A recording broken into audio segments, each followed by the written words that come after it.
Start कीजिए sir. नमस्कार दोस्तों, नमस्कार सर। कैसे हैं आप लोग? हाँ मस्त ठीक है। जी ठीक है तो सर। आज हम लोग हमारे बीच है दीपक सर, सुमन जी।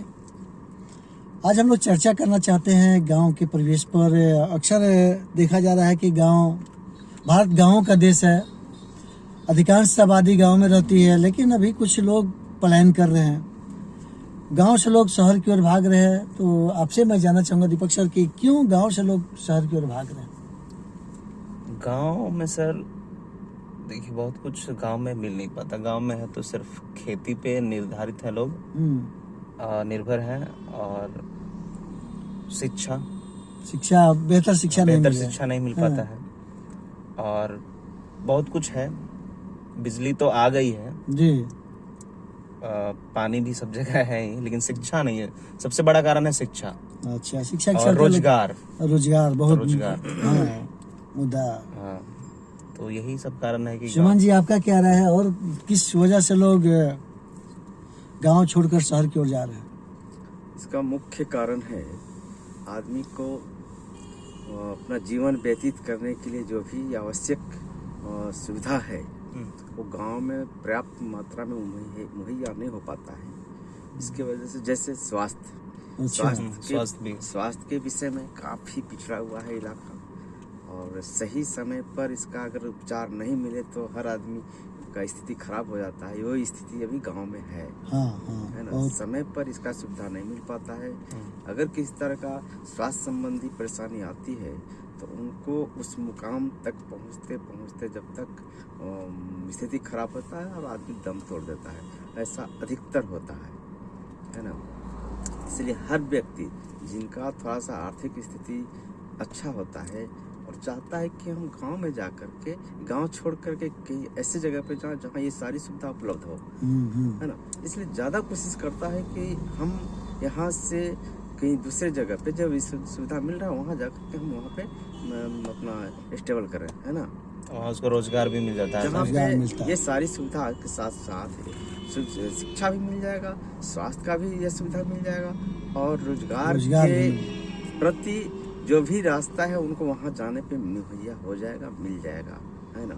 मुख्य कारण यही है कि लोग चाहते हैं कि थोड़ा सा मेरा आर्थिक स्थिति सुधर जाए तो मैं गांव छोड़ करके कहीं ऐसे जगह पे जाए जहाँ से ये सारी सुविधा हमें उपलब्ध हो जाए, है ना। मुख्य कारण यही है कि लोग गाँव छोड़ करके जाना चाहते हैं शहर की ओर। अच्छा, गांव में बहुत सारे जमीन है, बहुत सारे साधन है, तो गांव को अच्छा नहीं बनाया जा सकता है? बात है सर कि देखिए, गांव को अच्छा बनाया जा सकता है, इसके पीछे कुछ रीजन है। रीजन यह है कि जो करने वाले हैं, जो गांव में जिनके भरोसे ये सारा उपलब्ध है, संसाधन है ना, वो कुछ व्यक्तियों के पास सीमित है ना। खुले रूप से वो काम नहीं कर सकते हैं। जिनमें ये क्षमता है, जिनमें ये संसाधन है, वो खेती नहीं कर सकते हैं, इसलिए कि उनके पास खेती का पर्याप्त अपना जमीन नहीं है, या तो जमीन अगर मिलता भी है तो उसके बदले खेती करने के, जैसे एक साल के लिए अगर खेती करते हैं उसके लिए अच्छी खासी उनको रकम मुहैया करना पड़ता है, या उपज का कुछ हिस्सा उनको देना पड़ता है, जो कि उपज करने में काफ़ी संसाधन और जैसे लेबर कॉस्ट और इकोनॉमिकल कॉस्ट जैसे आर्थिक संसाधन में ज़्यादा लगता है, उसके अनुरूप उनको उसका लाभ नहीं मिल पाता है। ये कारण है कि वो लोग खेती के प्रति भी उनका झुकाव कम होते जा रहा है। यानी कहने का मतलब कि अपना जमीन नहीं रहने की वजह से जमीन के प्रति जो अट्रैक्शन है वो कम हो जाता है। बहुत कम हो जाता है। दूसरे की जमीन पर लोग खेती करते हैं तो दिल से नहीं करते, मन से हैं। इससे बेहतर लोग चाहते हैं कि हम कहीं बाहर जा करके तो पैसा कमाएं, नगद उनको पर मंथ वेतन मिलेगा, इससे उनका घर परिवार और शिक्षा स्वास्थ्य जो भी है उससे अपना मेंटेन करते हैं। इसीलिए आज हमारे देश में प्रति हेक्टेयर जो उत्पादन होता है कम होता है। अगर उसमें फोकस किया जाए एग्रीकल्चर पर तो एग्रीकल्चर हमारा अच्छा हो सकता है, लेकिन अपना जमीन नहीं हो से आज भी हमारे खासकर बिहार राज्य की मैं बात करना चाहता हूँ। अधिकांश राज्यों में तो लगभग चकबंदी हकबंदी जो भी हुआ है हो चुका है, लेकिन अपने बिहार में अभी भी प्रॉब्लम है। लोगों का जमीन है तो बिखरा पड़ा है, यहाँ वहाँ बहुत ज़्यादा, हर एक जगह सुविधा नहीं, सिंचाई की सुविधा नहीं है। तो खेती होता है लेकिन उससे प्रोडक्शन बहुत ज़्यादा नहीं हो पाता है, जितना हमारा लागत लगता है उसी के आधार पर उससे कुछ आता है, और लॉन्ग टर्म रिटर्न, और लॉन्ग टर्म में इसका रिटर्न मिलता है, लॉन्ग टर्म हो जाता है। और आज भी हमारे आवश्यकताएं हैं, उसके लिए साधन चाहिए, पैसा चाहिए, और वो साधन नहीं मिल रहा है, इसलिए लोग गाँव से शहर की ओर पलायन कर रहे हैं। तो आने वाले दिनों में शिक्षा की भी बात करें तो सरकारी विद्यालय भी है लेकिन सेटिस्फैक्ट्री नहीं है, संतुष्ट नहीं, वहाँ पर भी सेटिस्फैक्ट्री नहीं है। लोग आए गए, लड़का पढ़ रहा है या नहीं यहाँ पढ़ रहा है, इसलिए लोग पलायन कर रहे हैं। और सुरक्षा के बारे में भी अभी गांव पिछड़ा हुआ है, आज भी शहर में सुरक्षा है, सब कुछ सुविधा है, तो लोग सुरक्षित अपने को महसूस कर रहे हैं, इसलिए शहर गांव से शहर की ओर भाग रहे हैं। लेकिन आने वाले दिनों में जैसे अभी कोरोना पीरियड में देखा गया, कोविड-19 में देखा गया कि सारे लोग जो शहर में बसे हुए थे गांव की ओर पलायन चले गए। सबसे सेफ और सुरक्षित जगह गांव ही था। तो और कहा गया है कि आने वाले दिनों में वर्ल्ड वार अगर हो गया या कोई बहुत बड़ा प्रॉब्लम आ गया देश पर, तो गांव ही सुरक्षित है, कि गांव में बहुत जगह लोग होता है, सेफ होते हैं। शहर तो टारगेटेड, जो शहर है वो सब टारगेटेड है, लेकिन गांव सुरक्षित है। तो आने वाले दिनों में अगर गांव पर कुछ विचार किया जाए, जैसे आपको पशुपालन उद्योग किया जा सकता है, मुर्गी पालन किया जा सकता है, फिशरीज किया जा सकता है, प्लांटेशन, बहुत सारा लघु उद्योग है जो गांव में लघु और कुटीर उद्योग किया जा सकता है। लेकिन लोगों में अवेयरनेस का अभाव है। जो सुखी संपन्न है वो तो कर लेते हैं। प्लांटेशन कितना बड़ा चीज है, अगर हम बहुत सारे पौधे लगाए तो ऐसी स्थिति में बहुत सारे इनकम का स्रोत हो सकता है। मुर्गी पालन किया जाए, मछली पालन किया जाए, इस तरह से बहुत सारे उद्योग है, लेकिन लोगों में अवेयरनेस नहीं है, शिक्षा नहीं है। शिक्षा के अभाव में लोग डिपेंडेंट होते हैं। गांव में, शहर में जाकर मजदूरी करेंगे, बहुत ज़्यादा काम करते हैं, 12 घंटा। मैं दिल्ली, बम्बई, कलकत्ता, मद्रास बहुत शहरों में जाता हूँ और देखता हूँ बहुत हार्ड लेबर करते हैं। मुंबई में एक बार मैं गया था और वहाँ पर देखा कि एक छोटे से कमरे में 50 लोग रहते हैं। हम कहेंगे कैसे आप लोग रहते हैं, तो यहाँ पर शिफ्ट वाइज हम लोग काम करते हैं। शिफ्ट चलता है तो अलग अलग लोग जाते हैं। इसके बाद अगर कहीं हड़ताल हो गया, प्रॉब्लम कुछ बंदी आ गया, तो सारे लोग रात भर बैठ के ताश खेलते हैं। फिर भी लोग सोचते हैं कि हम शहर में कितना करें। अगर गांव में भी इस तरह की व्यवस्था हो तो जाहिर है कि लोग को रोजगार मिलेगा, लोग आत्मडिपेंडेंट होंगे और गांव के विकास होगा। तो इस पे आपका क्या राय है, और कुछ संभावना है गांव से संबंधित, तो उसको आप बात करें। देखिए, वो जो बात है ना, अब लोगों को चाहिए इंस्टेंट लाभ जी, तुरंत जी। मतलब आज सुबह कमाए, शाम में हमको हाथ में पैसा चाहिए, ताकि दुकान से जाके दाल रोटी कुछ भी ले आए। जी। किसान की बात की है तो उसमें लॉन्ग टर्म है। अभी आप धान का बीज बोइएगा, फिर उसको क्या बोलते हैं, फिर धान को रोपिएगा, काटते काटते जब होता है तो लगभग 6 महीना हो जाता है। उसके बाद किसान बेचेगा तब उसको पैसा मिलेगा।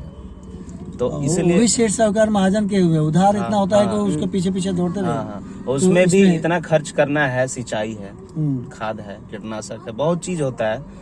उसके बाद इसलिए लोग जो है अब चाहिए इंस्टेंट लाभ। छोड़ो खेती वेती, अब चलो कमाते हैं, सुबह से लेकर शाम तक कमाएंगे, भले 8 घंटा 12 घंटा कमाएंगे, शाम में पैसा मिलेगा, फिर वही। इसलिए लोग अब गाँव से निकल रहे हैं। लेकिन अभी भी मेरा मानना है, जैसे पंजाब, हरियाणा, लुधियाना की तरफ लोग करते हैं, पशुपालन करते हैं, खेती भी अच्छा से करते हैं, मन से करते हैं। सभी किसानों के पास ट्रैक्टर है और वहाँ प्रति हेक्टेयर उत्पादन भी ज़्यादा होता है। लेकिन बाकी राज्यों में भी हम लोग पिछड़े हैं। तो इसमें अगर अवेयरनेस प्रोग्राम चलाया जाए, अधिक से अधिक मात्रा में सरकार के द्वारा अवेयरनेस प्रोग्राम किया जाए, इसके बाद जो अच्छे खेती करते हैं या कोई पशुपालन करते हैं, मत्स्य पालन करते हैं, इसको सरकार के द्वारा रिकॉग्नाइज करके इनको अधिक से अधिक प्रोत्साहन दिया जाए, उनको और बहुत सारे फैसिलिटी दिया है, तो उनको देखकर और लोग आगे बढ़ेंगे। तो अवेयरनेस प्रोग्राम अगर होता तो जाहिर है कि बहुत अच्छा जरूरी है। और एरिया को चिन्हित करना हो। बहुत सा एरिया ऐसा है जहाँ पे खेती नहीं हो पाता है, पानी से पूरा ये मतलब सीजन पूरा व्यस्त रहता है ना। तो उस एरिया को चिन्हित करके अगर वहाँ क्यों नहीं मछली पालन या इस तरह का कुछ ऐसा, जैसे मखाना का उत्पादन है ना, और भी लघु उद्योग जो भी है, लघु उद्योग, मसाला हो गया, मसाला भी अभी चल रहा है बहुत बड़ा। तो इस तरह से अगर हम लोग काम करें तो जाहिर है कि गांव हाँ, आत्मनिर्भर हो हाँ, सकता बहुत है, जल्दी पहुंच लोग रहे हैं आपके पास। आत्मनिर्भर हो जाएंगे बगल में ही हम लोग और लोग का इनकम बढ़ेगा। जब बगल लोगों का में ही हम इनकम वेट- बढ़ेगा आपका तो वेट उनका कर रहे हैं। उनका बचत बढ़ेगा। जी। जो ही बचत बढ़ेगा कितने वो लोग आए इन्वेस्ट हैं? करेंगे, है ना, जो ही सब लोग इन्वेस्ट आए हैं, करेंगे कॉल उनका कीजिए। इनकम और क्या होगा, बढ़ेगा। इस तरह से समृद्धि गाँव में आ सकती है। तो समृद्धि लाने के लिए लोगों को जागरूक होना है, लोगों में जागरूकता फैलाना है और शिक्षा की व्यवस्था हम लोग की करें। बहुत सारे विद्यालय हैं लेकिन उस पर अवेयरनेस प्रोग्राम के द्वारा वहाँ भी लोगों को लगे केवल खाने भर नहीं कि स्कूल गए खाए चलते बने, अक्सर यही होता है। तो अवेयरनेस प्रोग्राम अगर किया जाए तो शिक्षा भी हमारा सुधर सकता है। और चिकित्सा की जहाँ तक बात है, आपका सुमन जी का एक क्वेश्चन है चिकित्सा के लिए, तो पंचायत लेवल पर, ब्लॉक लेवल पर चिकित्सा की व्यवस्था किया जाए तो सरकार का भी ध्यान होना चाहिए कि नहीं ग्रामीण क्षेत्रों में चिकित्सा भी हो गए। जब हम लोग छोटे थे याद है कि सरकारी हॉस्पिटल बहुत अच्छा काम करता था। अब देखते हैं कि कोई सरकारी हॉस्पिटल है ही नहीं। गांव ग्रामीण क्षेत्रों में सरकार कुछ इस पर ध्यान ही नहीं देती। वहाँ पर एक सेंटर होना चाहिए, जगह जगह पर सेंटर होना चाहिए, डॉक्टर की व्यवस्था होना चाहिए। और वैसी स्थिति में अगर सब कुछ है तो हमारे देश में जो गांव से लोग शहर की ओर जा रहे हैं वहाँ पर जनसंख्या घनत्व जो बढ़ रहा है वो कम होता है। और जनसंख्या घनत्व होने से शहर की स्थिति बहुत खराब हो रही है, आज भी बहुत स्थिति खराब हो रही है। और वो हमारा जनसंख्या गांव में रहता, शहर की भी आबादी, तो दोनों में बैलेंस होता और गांव का विकास होता और सुरक्षा के दृष्टिकोण से हमारा सब कुछ हो सकता है। तो अगर गांव को फोकस किया जाए तो आने। गांधी जी का कहना था कि भारत की आत्मा गांव में बसती है, सही बात है। तो उस गांव के लिए कुछ काम किया जाए, अगर काम अगर अच्छा से हो तो जाहिर है कि बहुत अच्छा हो सकता है। और कुछ सुमन जी अगर इसमें और कोई राय हो तो? ठीक है, बहुत अच्छा है आपका विचार। इसको थोड़ा सा सिस्टमेटिक ढंग से इसको थोड़ा सा देखा जाए। अगर गवर्नमेंट इससे इस और ज्यादा खर्च भी करे लेकिन इसका बेनिफिट नहीं मिल पा रहा है ना। जैसे आज देखते होंगे फिशरी के ऊपर गवर्नमेंट दे रहा है 90% सब्सिडी। कितना सब्सिडी आ रहा है ना, 90% सब्सिडी आ रहा है, लेकिन इसका उपयोग कहाँ हो रहा है ना। जैसे हमने बताया अभी कुछ एरिया ऐसा है कि पूरा इलाका जल से डूबा रहता है, उसमें कोई उपयोग नहीं होता है, सब पानी किधर से आता है किधर चला जाता है। उसको अगर बैंड करके बड़े पैमाने पर मछली पालन किया जाए, कितना मछली का उत्पादन होगा। जो यहाँ आंध्रा से मछली आता है वो लोग कितना दिन का मरा हुआ मछली खाता है ना। यहाँ का ताजा मछली मिलेगा, उससे ज्यादा पौष्टिकता मिलेगी, लोगों को रोजगार मिलेगा, पैसा आएगा, है ना। इसलिए आर्थिक तंगी तो दूर होगी ही। इसी तरह से कुछ एरिया ऐसा है जो सूखा में प्रभावित है, वहाँ पे किस तरह का पौधा नहीं हो पाता है, वहाँ एरिया इस तरह से चिन्हित करके वहाँ ऐसे ऐसे पौधे लगाए जाए कुछ कम समय में अच्छा फल दे। इस तरह का तकनीक थोड़ा सा ढूंढ करके वहाँ एरिया को डेवलप करना पड़ेगा, तब जाकर उससे भी आर्थिक विकास होगा और वहाँ के लोगों को स्थानीय रोजगार मिलेगा, वातावरण भी ठीक है, वातावरण भी साफ सुथरा होगा, अच्छा स्वस्थ रहेगा, है ना। सरकार एक नरेगा का प्रोग्राम चला रही है, इससे क्या फायदा हो रहा है, कितने लोगों को इससे फायदा हो रहा है। ये गवर्नमेंट का ये कागजी लिपापोती के अलावा और कुछ नहीं है ना। तो ये सारा चीजें कुछ तो बड़े पैमाने पर करना पड़ेगा इसके लिए, तभी जाकर के कुछ इसका समाधान हो सकता है। तो अभी हम लोग चर्चा कर रहे थे और हम लोग ग्रामीण परिवेश की ओर चल रहे हैं घूमने के लिए, देखने के लिए अपना रियल बिहार कैसा है, अपना गाँव कैसा है। तो आगे और टॉपिक पर हम लोग चर्चा करते रहेंगे और इसी तरह से आप बने रहिए। और आप सभी का बहुत बहुत दिल की गहराइयों से आपका स्वागत और बहुत बहुत धन्यवाद। Thank you very much.